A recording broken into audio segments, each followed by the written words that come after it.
Welcome back, interns. Anton has asked me to help guide you through annotating this graph. So, we're going to be annotating the graph using the information from the text up here, which is something that you've already read in your dossier. So, we are going to be focusing on two focus questions. The first one is what happens to energy and temperature when the PCM is solid, melting, and liquid? And what is the temperature plateau? So, we're going to try to make sense of this graph by using this information in order to kind of dissect this and decipher this, which will help us answer these questions. I'm going to be using two colors for my annotations so we can pay attention to when we're talking about focus question 1 with green and focus question 2 with orange. So the first thing to do is to read over it. So what I'm going to do is I'm going to focus on every time I see something that has to do with energy and temperature, I'm going to highlight those in green. And then later I'll go back and I'll highlight stuff for the temperature plateau in orange. So I'm going to let you read through this and highlight things that have to do with energy and temperature. Let me focus in on this. There we are. So I'll start it as an example. So phase change from from solid to liquid. PCMs like these are solid at room temperature. Hey, that's like solid, melting, liquid, solid. Awesome. So this might have to do with this part. Solid at room temperature. Temperature. Boiling water transfers transferring thermal energy, that's big, to the PCM, heating it, increasing its kinetic energy and temperature. That's energy and temperature when things are happening. And also that's describing what's happening on the solid phase. Awesome. I'm going to focus in on this. So I'll let you continue to read and highlight information about energy temperature. Pause here so you can get caught up. So as you kept on reading, you probably saw some more descriptions of what's happening with the thermal energy, kinetic energy, and potential energy at each different part. For while it's at the solid phase, while it's at the melting phase, or the melting part, and afterwards when it is going back into the liquid phase after the plateau. So, this would be a good opportunity for you to take the information here and kind of summarize it with little annotations on the graph here. Pause, or you can wait and see what I do next.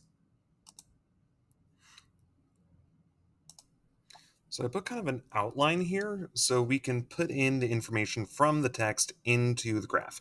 So the first thing is boiling water transfers thermal energy into the PCM.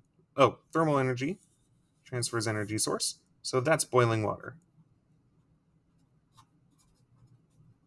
That is our thermal energy transfer. By the way, every time that I use a term, I'm defining it off to the side. So TE, I know that means thermal energy. Same thing for KE for kinetic energy, temp for temperature, etc. So they're solid at room temperature. Boiling water then transfers thermal energy into the PCM, heating it and increasing its kinetic energy and temperature. So in this phase, the kinetic energy and temperature are going up as it's in the solid phase.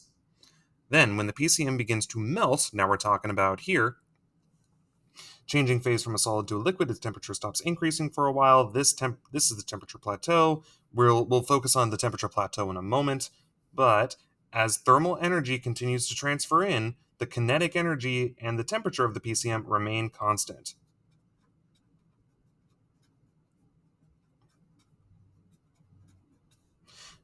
But they also say instead of increasing the kinetic energy of the PCM, the added thermal energy is converted into potential energy and stored in the PCM. So the potential energy goes up. All right, so we've talked about the energy when it's melting. The plateau, once the plateau is complete, so now we're talking about liquid, its temperature and kinetic energy begin rising again as the thermal energy is continued to be transferred into it. So kinetic energy is going up and temperature is going up as well.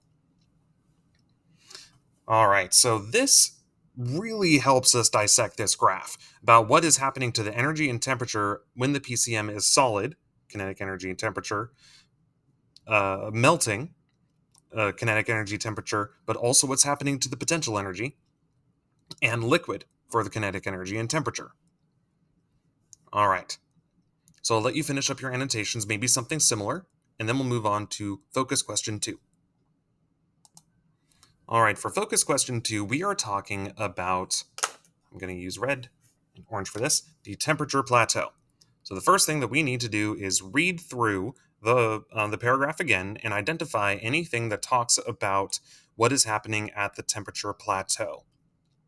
So another giveaway would be what is happening at melting, and also what is anything around that. So I'll give you a moment to find the parts that talk about the temperature plateau, highlight them in orange. So I was able to identify a couple of things. First, melting. I know that melting is when something goes from a solid to a liquid.